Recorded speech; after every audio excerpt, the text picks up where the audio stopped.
magandang gabi po sa inyong lahat.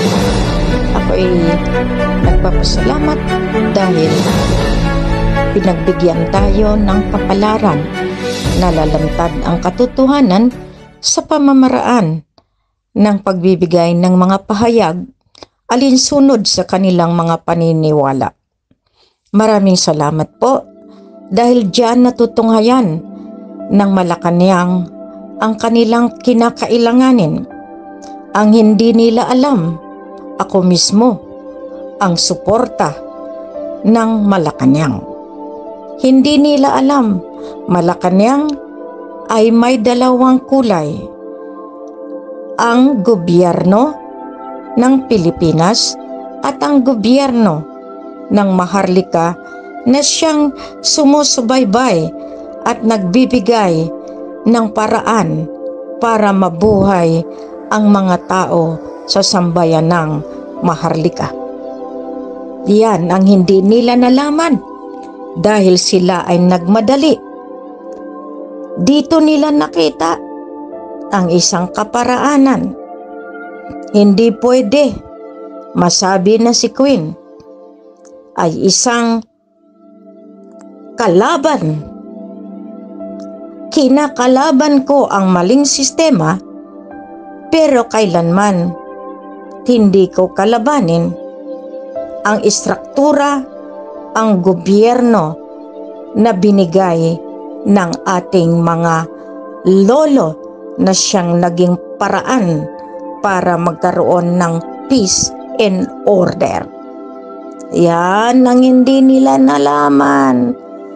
Marami akong pruweba. Last year may binigay pa nga akong order sa secretary, sa chief of staff. Lahat yan.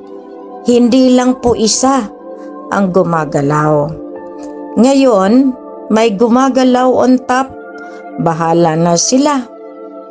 Kasi ito, sinasabi ko nga sa inyo, merong gobyerno na mas mataas sa bawat gobyerno na nakikita ninyo.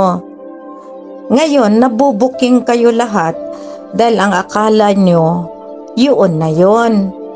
Kabilin-bilinan ko sa inyo na huwag ninyong kalabanin ang sistema ng itinakda. Kaya nga yun, ngayon, binabalik ko sa mga kamay ng tagapanood ninyo.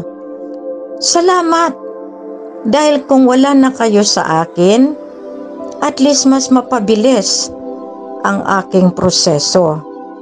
Kasi yun ang sinabi ko, binitbit ko kayo lahat.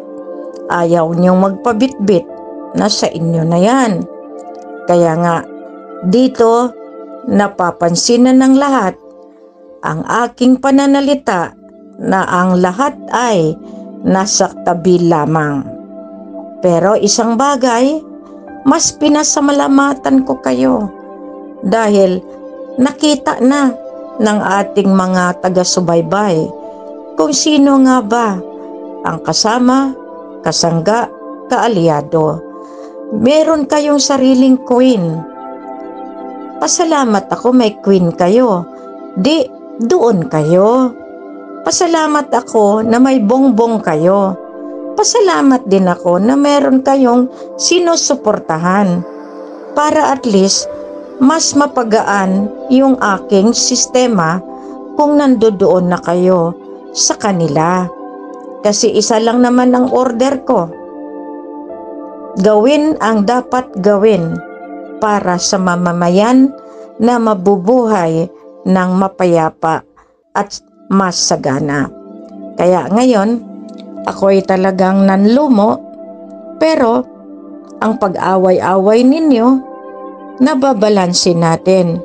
Kasi kung kampihan kong isa, kampihan ko rin ng isa, mabuti na yon na ako na mismo ang mag-shut off ng aking pananalita sa inyo. Para at least malaman ninyo na walang kampihan pagdating sa katotohanan. Ang kinakampihan ko ang naaayon sa kagustuhan ng Diyos Ama, ng Allah. Kaya dito, kitang-kita na natin dahil meron tayong tinatawag na kagustuhan. Pero nakalimutan ninyo na ako, walang may nagmamando sa akin. Ang nagmamando lamang na akin sinusunod ay ang katotohanan, na ang katotohanan ay ang Diyos Ama mismo. Walang may nagmamando ha. Pero ang katotohanan ay nasa looban ng puso't isipan ng ating mahal na Reyna Helena. Pero since meron kayong sariling queen, pasalamat na ako. At least natuntun na natin. Kaya meron din kayong sariling Apo Lakay, iti ilabas din ninyo.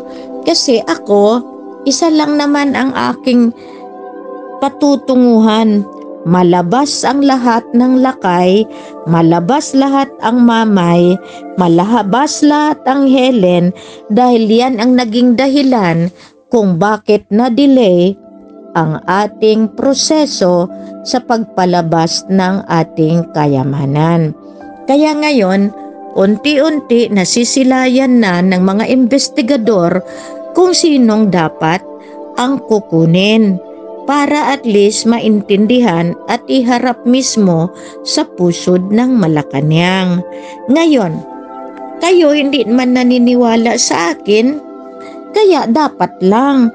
Pero the more kayo magsalita, the more kayo titimbangin ng inyong mga kasama, dahil ang kasama ninyo mismo ay nag-iisip na kung bakit kayo'y nagkaganyan. Dito, sabi ko nga sa inyo, marami nang lumisan dahil nainip.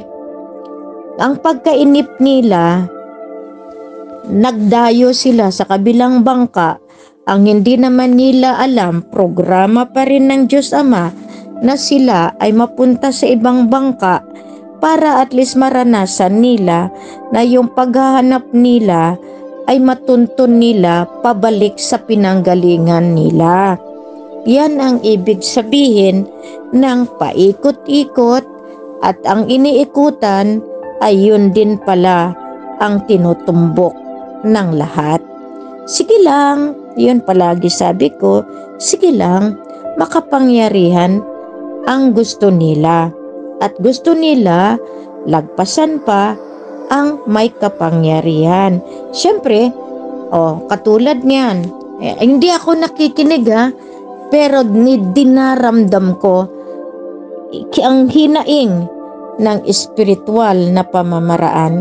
Mataas kaya ang spiritual nila. So titingnan natin, kasi doon natin makikita ang isang taong mataas ang pinag-aralan sa espiritual ay kailanman alam natin na bawat pananalita ay may katumbas na na aura, na meron kang makita na iyon ba ay bagkus pag-uutos ng maharlika ng ating angkan na siyang kailangan natin sandalan. Maraming salamat at naway nasa mabuti kayong kalagayan, kasi dito sangga kasangga ang hindi naman nila alam. Matapos na nagkaroon na ng resolusyon ang Madrid, ang claim ng BARM ay natapos din. Hindi naman nila namalayan na ang nagklamar ay ang mismo ang mga taong kailangang lilitisin sa banal na korte ng soberenya. Di naman nila napansin na yung mga lolo na inapakan nila, ang kabila noon, ang mas makapangyarihan ay ang mga lola na siyang nagpapatupad ng batas ng soberenya. Maraming kasalamat. Masalam.